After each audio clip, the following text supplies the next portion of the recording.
मत्ती का सुसमाचार अध्याय 18 वचन 1 से लेकर 4 तक मैं पढ़ रही हूँ। ध्यान देकर सुनो।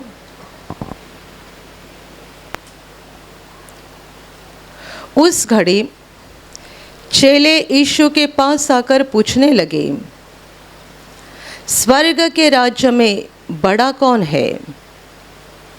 इस पर उसने एक बालक को पास बुलाकर उनके बीच में खड़ा किया और कहा, मैं तुमसे सच कहता हूँ कि जब तक तुम न फिरो और बालकों के समान न बनो, तुम स्वर्ग के राज्य में प्रवेश करने नहीं पाओगे। जो कोई अपने आप को इस बालक के समान छोटा करेगा, वह स्वर्ग के राज्य में बड़ा होगा। Hallelujah, hallelujah, hallelujah, hallelujah, hallelujah, hallelujah. मेरे प्यारे भाई और बहनों, हमने ऐसे एक घटना पढ़ी है जब प्रभु यीशु के चेले उसके पास आकर उसे एक सवाल कर रहे हैं। सवाल ऐसा है जो दुनिया के हर मनुष्य के मन में रहता है, क्योंकि हर किसी को बड़ा बनना है। चेले यीशु के पास आकर पूछ रहे हैं कि स्वर्ग के राज्य में बड़ा कौन है? दुनिया में भी यही चलते रहता है, बड़ा कौन, बड़ा कौन, बड़ा कौन, सबको बड़ा बनना है। अभी ये सब छोड़कर, यानी अपने सांसारिक बातों को छोड़कर प्रभु यीशु के चेले बन गए हैं और अभी इनके मन में ये सवाल आ गया है, अभी स्वर्ग के राज्य में हम में से बड़ा कौन? प्रभु यीशु को पूछ रहे हैं कि स्वर्ग के राज्य में बड़ा कौन है? प्रभु ने इस रीति से जवाब दिया कि एक बालक को बुलाकर उनके बीच में खड़ा किया और ये कहा, मैं तुमसे सच कहता हूँ कि जब तक तुम न फिरो और इस बालकों के समान न बनो, तब तक स्वर्ग के राज्य में प्रवेश करने न पाओगे। जो कोई अपने आप को इस बालक के समान छोटा करेगा, वह स्वर्ग के राज्य में बड़ा होगा। Hallelujah, hallelujah, hallelujah, hallelujah. मेरे प्यारे भाई और बहनों, मनुष्य के मन में बचपन से ही एक इच्छा रहती है बड़ा बनने की, और बड़ा बनने के पीछे हम गलत रास्ते का भी इस्तेमाल करते हैं। हर मनुष्य बड़ा बनना चाहता है, हर मनुष्य अपने आप को सबों से बड़ा बनाने की इच्छा रखता है। लेकिन जब हम परमेश्वर के राज्य में प्रवेश करते हैं, तब हमें इस सच्चाई को सीखना बहुत ज़रूरी है कि परमेश्वर का राज्य और दुनिया का राज्य दोनों बहुत अलग है। दुनिया के राज्य में जो कानून, नियम और जिस हिसाब से लोग चलते हैं, वो हिसाब परमेश्वर के राज्य में नहीं चलता है। परमेश्वर का राज्य और संसार का, दुनिया का राज्य, इनमें अंतर कितना है, फर्क कितना है? हम ये बोल सकते हैं ज़मीन और आसमान के बीच में जितना अंतर है उतना ही, क्योंकि संसार का राज्य ज़मीन का राज्य है, परमेश्वर का राज्य आसमानी राज्य है। तो वहाँ के नियम अलग है, वहाँ के कानून अलग है, वहाँ का हिसाब अलग है। जब मनुष्य परमेश्वर के राज्य में प्रवेश करते हैं, तब कितने सारे लोगों की ये गलत फहमी होती है। उन्हें ऐसा लगता है कि जैसा संसार में होता है, दुनिया में चलता है, वैसे ही परमेश्वर के घर में भी चलता है, वैसे ही परमेश्वर के राज्य में भी चलता है। और इसीलिए चेले यीशु के पास आकर ये पूछ रहे कि स्वर्ग के राज्य में बड़ा कौन है? और प्रभु ने जो जवाब दिया वो बिल्कुल अलग था। एक बालक को बुलाकर उनके बीच में खड़ा करके ये बता रहा है कि मैं तुमसे सच कहता हूँ, जब तक तुम न फिरो। फिरना यानी मन का बदलाव, मन का परिवर्तन। जब तक तुम न फिरो और इस बालक के समान न बनो, तब तक परमेश्वर के राज्य में, स्वर्ग के राज्य में प्रवेश करने न पाओगे। संसार के राज्य से बाहर निकलकर जब हम परमेश्वर के राज्य में आते हैं, तब इसके लिए सबसे पहली ज़रूरत है हमें अपने मन का सच्चा परिवर्तन करना है। जब तक तुम न फिरो, हमें फिरना है, बदलना है, परिवर्तन करना है। और ये क्या परिवर्तन है? हमारे मन की कठोरता को, अहंकार को पूरी तरह से छोड़ देना है। हम सब अंधकार में थे, तब बड़े अहंकारी लोग थे, अपने आप को शहाने समझने वाले लोग थे। लगता था कि मुझे ही सब समझता है और किसी को कुछ नहीं समझता, और इसीलिए कोई हमें बोलते हैं तो हम थोड़ा भी बर्दाश्त नहीं करते। मुझे बोला, थोड़ा भी हम किसी का बर्दाश्त नहीं करते हैं, क्योंकि अपने आप को शहाने समझने वाले हम लोग थे। हर कोई, चाहे वो पढ़ा लिखा हो या अनपढ़ हो, गरीब हो या अमीर हो, दुनिया में जब हम रहते हैं, हम अहंकार से भरे हुए और अपने आप को शहाने समझने वाले लोग रहते हैं। यीशु कहता है, जब तक तुम न फिरो, जब तक तुम न फिरो, जब तक तुम्हारे अंदर सच्चा बदलाव ना आए, तुम्हारा परिवर्तन ना हो जाए, तुम में बदलाव ना हो जाए और तुम इस बालक के समान ना बन जाए। बालक के समान बनना यानी नम्र बनना, बालक के समान बनना यानी सारे अहंकार को छोड़ देना, बालक के समान बनना यानी अपने आप को छोटा बनाना। ये सच्चा बदलाव है। Hallelujah, hallelujah. हम गाना गाने लगे, तालियां बजाने लगे, हालेलुया बोलने लगे, ये सच्चा बदलाव नहीं है, क्योंकि ये करने के बावजूद भी हमारा मन कड़क हो सकता है, अहंकार से भरा हुआ हो सकता है। बदलाव ये है, अपने आप को छोटा बनाओ, अहंकार छोड़ दो, मन की कठोरता छोड़ दो। जो अपने आप को छोटा बनाता है, अहंकार को छोड़ देता है, नम्र बन जाता है, उसी मनुष्य के अंदर बदलाव हो गया है, ये बदल गया है। और यीशु कहता है कि जब तक तुम न फिरो और इस बालक के समान न बनो, तब तक, यानी जब तक ये बदलाव न होगा, ये नम्रता हमारे बीच में न आएगी, ये अहंकार हम जब तक न छोड़ेंगे, जब तक हम अपने आप को छोटा न बनाएंगे, तब तक स्वर्ग के राज्य में प्रवेश करने न पाएंगे। तो स्वर्ग के राज्य में बड़ा बनने की बात ही छोड़ दो, प्रवेश करना ही मुश्किल बात है। स्वर्ग के राज्य में बड़ा बनना तो दूर की बात, अंदर प्रवेश करना ही मुश्किल है यदि हमने अपने आप को बदला नहीं है, हमारे मन का परिवर्तन हुआ नहीं है और हमने अपने आप को छोटा नहीं बनाया है। Hallelujah, hallelujah, hallelujah. दुनिया में जो बड़ा बनना चाहते हैं, वो क्या करते हैं, वो बताने की ज़रूरत नहीं है। हम सब जानते हैं, लोग बहुत पढ़े लिखे होते हैं, क्योंकि जिनके पास ज़्यादा उपाधि वो बड़े बनते हैं। लोग बहुत पैसा कमाने की कोशिश करते हैं, क्योंकि जिनके पास बहुत पैसा वो बड़े बनते जाते हैं। लोग सत्ता को, अधिकार को प्राप्त करने के लिए कोशिश करते हैं, गलत रास्तों का भी इस्तेमाल करते हैं। कुछ भी हो जाए, पर मेरे हाथ में सत्ता आ जाए, मेरे हाथ में अधिकार आ जाए। क्यों? बड़े बनने के लिए। और भी बहुत सारे रास्तों का इस्तेमाल किया जाता है बड़ा बनने के लिए। दुनिया का कौन सा राजा या कौन सा महाराजा ऐसा है जिसने बड़े बनने के लिए अपने आप को छोटा किया था? पर ऐसा एक राजा दुनिया में आकर गया। वो राजा नहीं, परंतु राजाओं का राजा और प्रभुओं का प्रभु था। वो है स्वर्ग और पृथ्वी का मालिक यीशु मसीह। उसने अपने आप को छोटा बनाया। प्रभु यीशु मसीह अपने दुख सहन शुरू होने के कुछ समय पहले अपने चेलों के साथ भोजन कर रहा था। उसके 12 चेले बैठे हुए थे, प्रभु भी था। एक साथ मिलकर सबों ने खाना खाया। और भोजन होने के बाद प्रभु उठा। चेले देख रहे थे कि प्रभु क्यों उठा।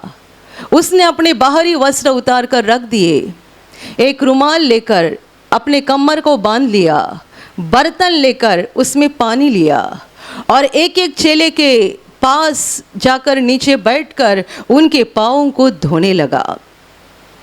बड़ा अजीब माहौल था। चेलों के समझ में नहीं आ रहा था प्रभु ये क्या कर रहा है।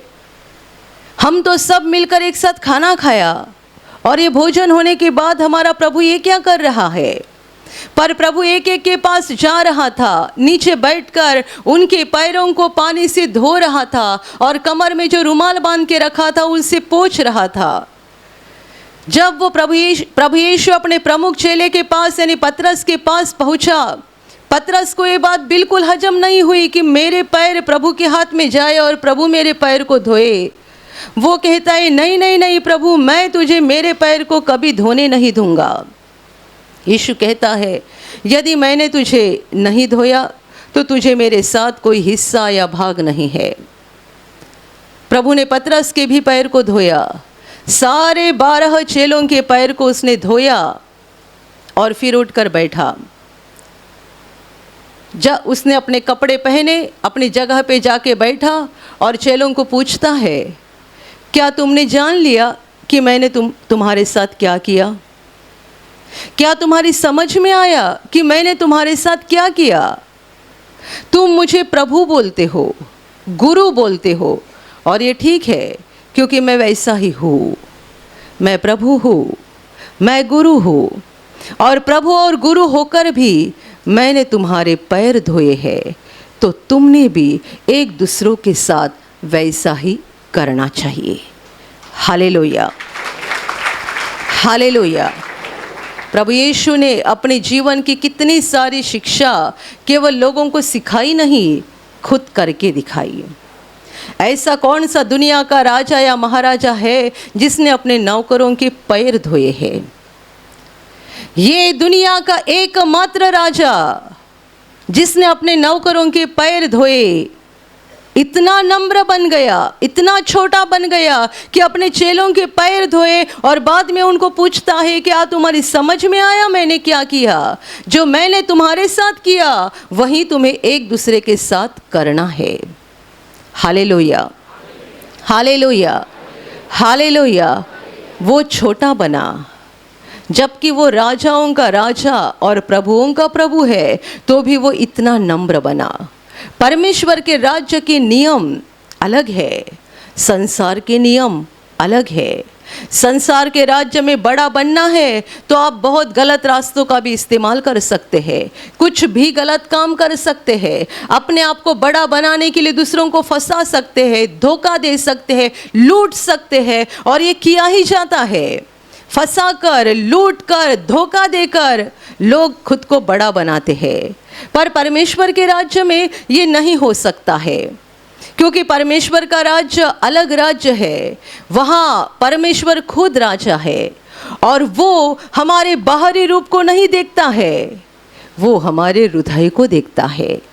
परमेश्वर ने साफ कहा है कि मेरा देखना मनुष्य जैसा नहीं है। मनुष्य बाहरी रूप देखता है, परमेश्वर हृदय को देखता है, वो दिल को देखता है, दिल को परखता है। और इसलिए परमेश्वर के घर में दुनिया की तरह हम बर्ताव नहीं कर सकते हैं, क्योंकि हम दुनिया को फंसा सकते हैं, परमेश्वर को नहीं फंसा सकते हैं।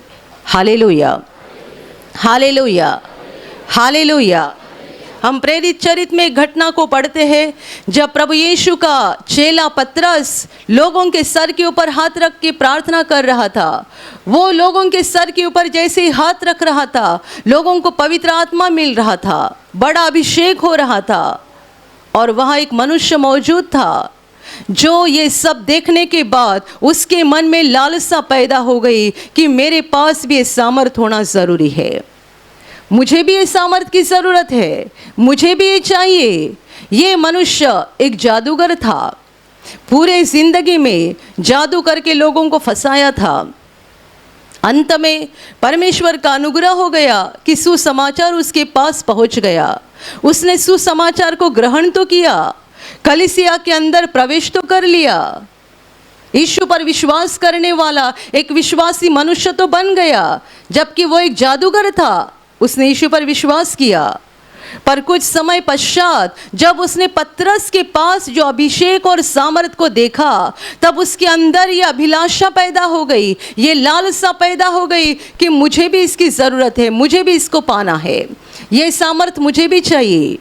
इच्छा तो उसकी अच्छी थी, पर उसने ये सोचा कि मैं पैसा देकर इस सामर्थ को खरीद लूँगा। वो पैसा लेकर पतरस के पास गया और उसे कहता है, जो अभिषेक, जो सामर्थ, जो पवित्र आत्मा का वरदान तुम्हारे पास है, वो मुझे भी दे दो। पतरस ने देखकर बड़ा गुस्सा किया, वो नाराज हो गया, क्योंकि उसने पैसा देकर, दाम देकर परमेश्वर के वरदान को खरीदने की कोशिश की। तो उसने गुस्से से कहा, इसका तुम्हारे साथ विनाश हो जाए, पश्चाताप करो, शायद परमेश्वर का अनुग्रह तुम पर हो जाएगा और तुम्हें क्षमा मिल जाएगी। ये मनुष्य ने क्या सोचा, यदि मैं प्रभु के चेले को पैसा दूंगा, सोना चांदी दूंगा, कुछ ऐसी चीज़ दूंगा जिसके द्वारा मैं ये अभिषेक को और वरदान को खरीद सकता हूँ, क्योंकि दुनिया में वही तो वो कर रहा था, दुनिया में वही होता है। ये संसार का राज्य है जहाँ पैसा देकर आप बड़े बन सकते हो, जहाँ पैसा देकर आप बड़ी बड़ी उपाधि पा सकते हो, जहाँ पैसा देकर आप बड़े अधिकारी भी बन सकते हो, और गलत रास्ते का इस्तेमाल करके आप अपने नाम को बड़ा बना सकते हो। परमेश्वर के घर में, परमेश्वर के राज्य में ये नहीं चलता है, क्योंकि यहाँ परमेश्वर राजा है और ये हमारा बाहरी रूप नहीं देखता है, हमारे दिल को देखता है, हमारे हृदय को देखता है। Hallelujah, hallelujah. अपने ब्रदर मार्टिन जब ये प्रभु में नए नए आए थे, उन्होंने खुद कहा था कि जब मैं प्रभु में नया आ गया और एक बार एक प्रार्थना सभा में गया, तब मैंने वहाँ ऐसे एक भाई को देखा जो लोगों के सर के ऊपर हाथ रख रहा था और उसके हाथ के सामर्थ्य से लोग गिरते जा रहे थे। तो मुझे ऐसा लगा कि मुझे भी ये वरदान मिलना चाहिए। प्रार्थना खत्म होने के बाद उन्होंने उस भाई से जाके पूछताछ की, सवाल ये किया, भाई साहब आप कितने पढ़े लिखे हो? उन्होंने कहा, मैं 10वीं पास हूँ। ब्रदर ने कहा, तो मेरे मन में इच्छा पैदा हो गई, 10वीं पास मनुष्य को प्रभु इतना सामर्थ देता है, मैं तो सीए हूँ, मुझे कितना बड़ा देगा? मैं तो चार्टर्ड अकाउंटेंट हूँ, मुझे प्रभु कितना बड़ा सामर्थ देगा? और वे कहते, मैं घर आकर प्रभु के सामने घुटना टेका और प्रभु से ये कहा कि प्रभु वो 10वीं पास व्यक्ति को तूने इतना सामर्थ दिया है, मैं तो चार्टर्ड अकाउंटेंट हूँ और मैं तुम्हारी सेवा कर रही हूँ, तो मुझे इससे बड़ा सामर्थ देना। प्रभु ने कहा, तुम्हारा डिग्री का सर्टिफिकेट डस्टबिन में फेंक दे, मैं उसको नहीं देखता हूँ, मैं हृदय को परखता हूँ। Hallelujah, hallelujah, hallelujah. अपने यहाँ प्रार्थना में 2-3 डॉक्टर भी आते हैं और भी कई ज़्यादा पढ़े लिखे लोग आते हैं, वो भी आपके साथ ही यहाँ बैठते हैं। उनके दाएं बाजू में, बाएं बाजू में अनपढ़ लोग भी रहते हैं, वो तालियां बजाकर हालेलुया करते हैं, हमारे डॉक्टर भी तालियां बजाकर हालेलुया करते हैं। Hallelujah, hallelujah. मैं समझती हूँ ऐसे लोग जो बहुत पढ़े लिखे हैं और यहाँ अनपढ़ साधारण लोगों के बीच में बैठते हैं, गाना गाते हैं, तालियां बजाते हैं, ये साधारण बात नहीं है। उनके हृदय में बदलाव हुआ है, परिवर्तन हुआ है, परमेश्वर का अनुग्रह हुआ है और इन्होंने परमेश्वर के घर में प्रवेश किया है। Hallelujah, hallelujah. आप जब यहाँ प्रार्थना में आते हो तब आपको यहाँ ऐसी जगह नहीं दिखाई दे। आप यदि डॉक्टर है तो आपके लिए अलग जगह है, आप इंजीनियर है अलग जगह है, आप वकील है आपके लिए अलग जगह है, आप दुनिया के सम्मानित व्यक्ति है आपके लिए अलग जगह है, आप रिक्शा चलाने वाले हैं आपके लिए अलग जगह है, आप सब्जी बेचने वाले हैं आपके लिए अलग जगह है, आप अनपढ़ व्यक्ति है आपके लिए अलग जगह है। नहीं, ये संसार का राज्य नहीं है, ये परमेश्वर का राज्य है, ये परमेश्वर का घर है। यीशु कहता है कि जब तक तुम्हारे अंदर ना बदलाव आ जाए, जब तक तुम ना फिरो, ना बदलो और इस बच्चों के समान ना बनो, तब तक परमेश्वर के घर में प्रवेश करने न पाओगे। Hallelujah, hallelujah. ये बदलाव, ये नम्रता परमेश्वर के राज्य में प्रवेश करने के लिए बहुत ज़रूरी है। और जितने हम नम्रता में बढ़ते जाते हैं, उतने परमेश्वर के राज्य में बड़े बनते जाते हैं। यीशु कहता है, जो कोई अपने आप को छोटा बनाता है, वो परमेश्वर के राज्य में बड़ा बन जाता है। Hallelujah, hallelujah, hallelujah, hallelujah. यहाँ प्रार्थना में आने वाले कई लोग, कभी कभी ऐसा हुआ है कि हमको कहते हैं हमको अच्छे से गाना गाने को आता है, तो हमको जरा स्टेज पर गाना गाने का मौका देना। हमको गाना गाने आता है, इसलिए गाना गाने देना। अभी यहाँ बैठे हुए लोगों में कई लोग ऐसे हो गए जो अच्छे सिंगर है, आप अच्छे से गा सकते हैं। हमारे भाई बहन अच्छे गाते हैं, ऐसा हम नहीं बोलते। कैसा भी टेढ़ा मेढ़ा गाते हैं, उल्टा सीधा भी गाते हैं। प्रभु क्या देखता है? आपकी गाने की कला नहीं, आप कितने हृदय से गा रहे हैं। आप जब भी गा रहे हैं, आप जब भी गा रहे हैं, तब आपका दिल प्रभु की ओर लगा है, या मन में ये सोच रहे मेरे ऊपर कौन कौन देख रहे हैं? आप जब भी मंच पे गाना गा रहे, तब आपके मन में क्या चल रहा है? मैं प्रभु के राजासन के सामने हूँ, मैं प्रभु की आराधना कर रहा हूँ, उपासना कर रहा हूँ, उसके भजन गा रहा हूँ, प्रभु का ध्यान मेरी ओर है। ये मन के विचार है, या ये विचार है कौन कौन मुझे देख रहे हैं? इम्प्रेशन डालने के लिए, दूसरों को प्रभावित करने के लिए। हम अच्छे गा सकते हैं, हमें गाना गाने का मौका दे दो। हम अच्छे बजा सकते हैं, हमें मंच पे बजाने का मौका दे दो। नहीं नहीं नहीं, ऐसी गलती हम नहीं करते हैं। जो अपने आप को छोटा बनाता है, वही परमेश्वर के राज्य में बड़ा बन जाता है।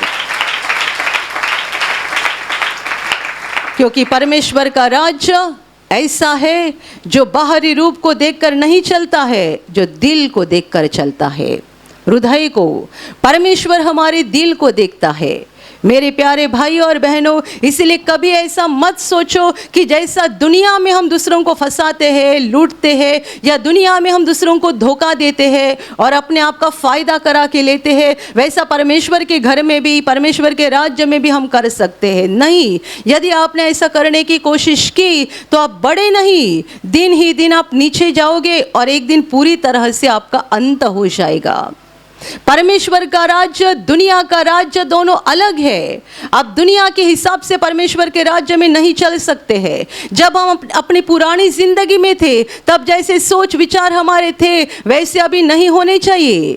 पुरानी जिंदगी में हम अपने आप को बड़े शहाने समझते थे, बहुत अहंकारी और कठिन मन के लोग थे, थोड़ा सा भी किसी का बर्दाश्त नहीं करते थे, थोड़ी सी भी किसी की बात नहीं सुनते थे।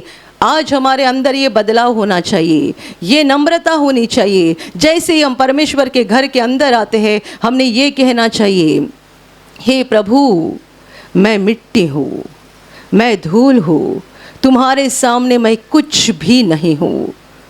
तुम्हारे मुंह के एक शब्द से मैं नष्ट हो सकता हूँ।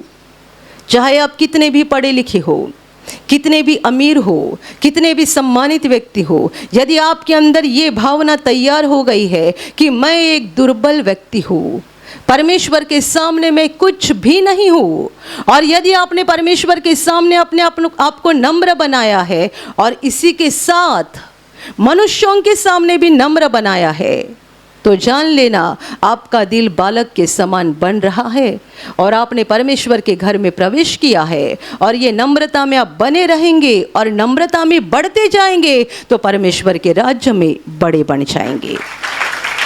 Hallelujah, hallelujah. प्रभु यीशु ने बताई हुई घटना हम बाइबल में पढ़ते हैं, एक अमीर मनुष्य और गरीब लाजर के बारे में। लाजर का दुनिया में क्या सम्मान था कहो? लाजर का दुनिया में कहाँ आदर था बताओ? ये ऐसा मनुष्य था जो कंगाल था और फोड़ों से भरा हुआ था। इतनी दुर्बल और बुरी हालत में सालों साल वो अपनी जिंदगी बिता रहा था। खुद कमा कर नहीं खा सकता था क्योंकि पूरा शरीर फोड़ों से भरा हुआ था। इसीलिए अमीर मनुष्य के घर के पीछे बैठा रहता था। वहाँ से जो भी झूठा खाना बाहर फेंका जाता था कुत्तों के लिए, और कुत्ते खाते थे, उनके साथ ये भी खाता था। सालों साल ऐसी जिंदगी थी। दुनिया में कहाँ का मान सम्मान, कहाँ का आदर, कुत्ते की तरह जिंदगी बिता रहा था। लेकिन यीशु कहता है जब ये मर गया, परमेश्वर ने आसमान से स्वर्ग दूतों को भेजा लाजर को उठाने के लिए। संसार ने उसका सम्मान नहीं किया, परमेश्वर ने सम्मान किया। संसार ने उसको कोई इज्जत नहीं दी, परमेश्वर ने दी। पूरी जिंदगी वो एक कंगाल, भिखारी और बुरी हालत में कुत्तों के साथ बैठकर खाना खाने वाला, ऐसी उसने जिंदगी बिताई। पर जैसे ही उसकी मौत हो गई, परमेश्वर ने स्वर्गदूतों को भेजा और स्वर्गदूत आकर उसको उठाकर लेकर गए। कहाँ? सुखलोक में, जहाँ अब्राहम बैठा हुआ है, वहाँ उसके पास जाकर इसको बिठाया गया। कितना मान सम्मान! अब्राहम पुराने नियम का परमेश्वर का एक धर्मी मनुष्य, जिसको विश्वास का बाप कहा जाता है, जो सुखलोक में परमेश्वर की महिमा में है। ये एक दरिद्री कंगाल मनुष्य के मरने के बाद स्वर्गदूतों ने आकर उसकी आत्मा को उठाया और अब्राहम के बाजू में जाकर बिठाया। बंगले में, महल में रहने वाला अमीर मनुष्य मर गया। उसके मर जाने के बाद उसका जो अंत्य विधि होता है, कितना अच्छे से हुआ रहेगा। ये तो अमीर मनुष्य था ना। गरीब का अंत्य विधि क्या होता है और अमीर का क्या होता है? ये अमीर था तो उसके भाइयों ने क्या क्या किया होगा, कितना पैसा खर्चा किया होगा। मरने के बाद चौथा दिन, 13वां दिन कि 40वां दिन क्या क्या मनाया होगा, कितने लोगों को खाना खिलाया होगा, कुछ भी किया होगा। वो कहाँ गया? यीशु कहता है अमीर मरने के बाद अधोलोक में गया और वहां आग में जलकर तड़पने लगा।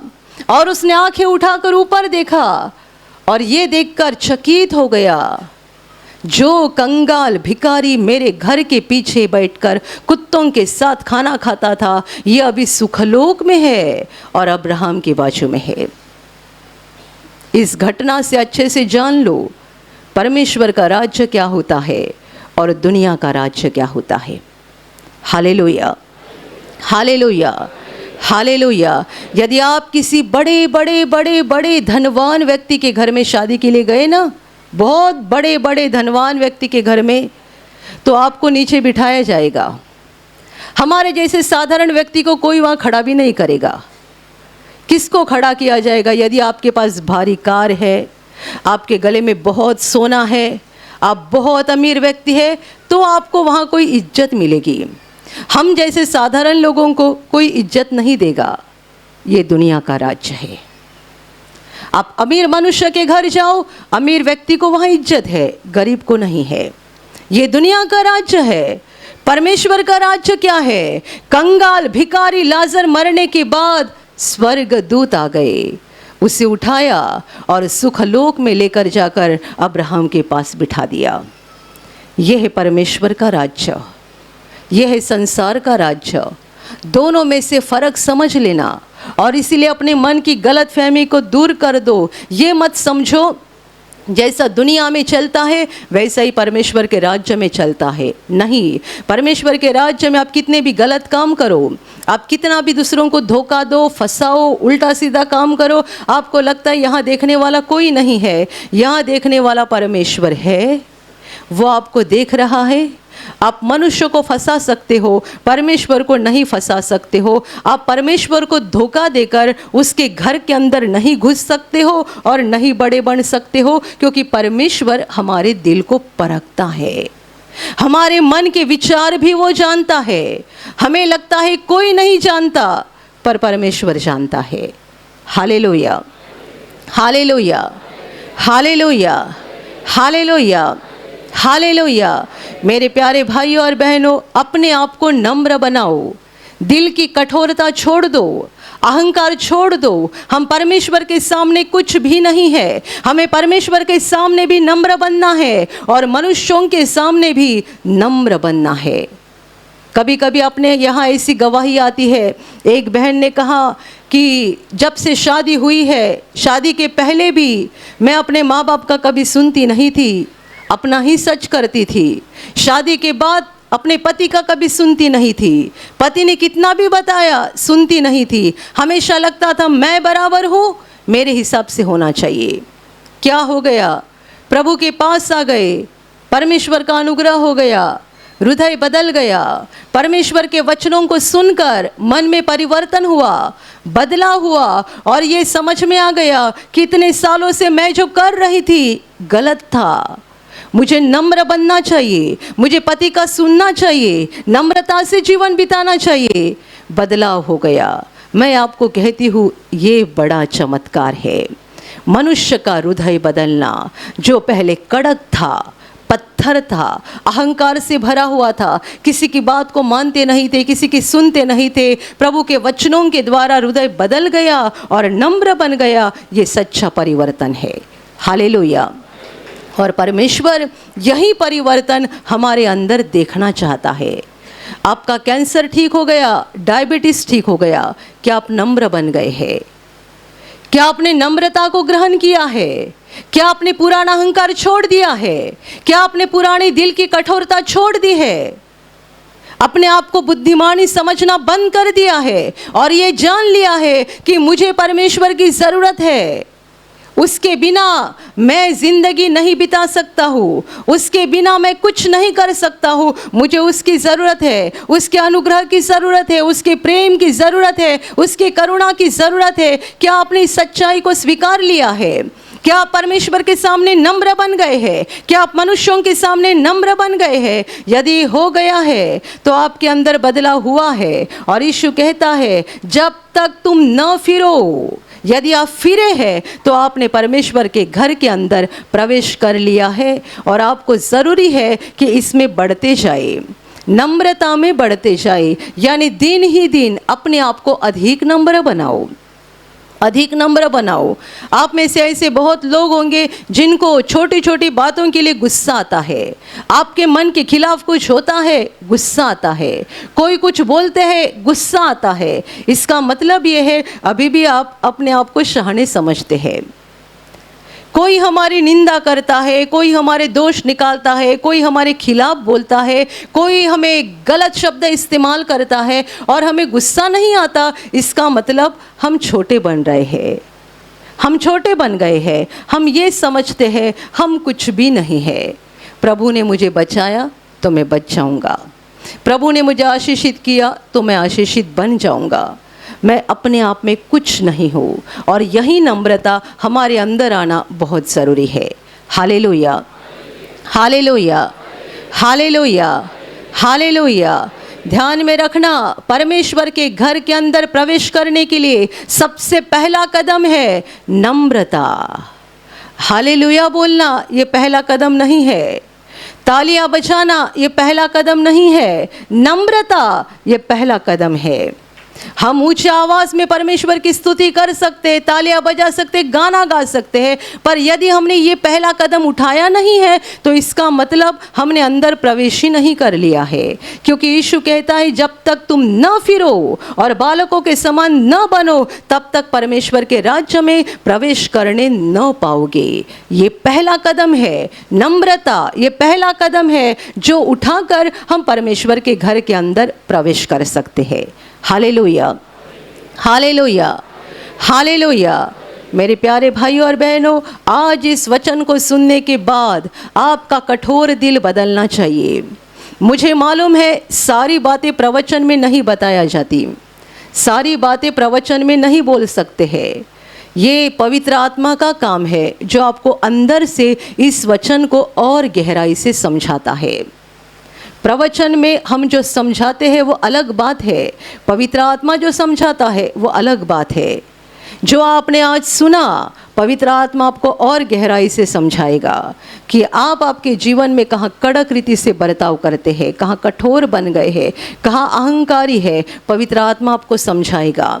आपके अंदर बदलाव करो, सारी कठोरता, सारा अहंकार पूरी रीति से छोड़ दो, नम्र बन जाओ, ताकि परमेश्वर के घर के अंदर प्रवेश कर पाओगे। और जितने अधिक नम्र बन जाओगे उतने ही परमेश्वर के घर में बड़े बन जाओगे। Hallelujah, hallelujah, hallelujah, hallelujah. और अभी प्रार्थना करने का समय है।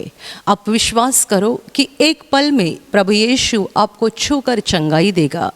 एक पल में वो आपके जीवन का दुख निकाल देगा और आपके आंसुओं को खुशी में बदल देगा, क्योंकि उसके लिए असंभव कुछ नहीं है, अनहोनी बात एक भी नहीं है।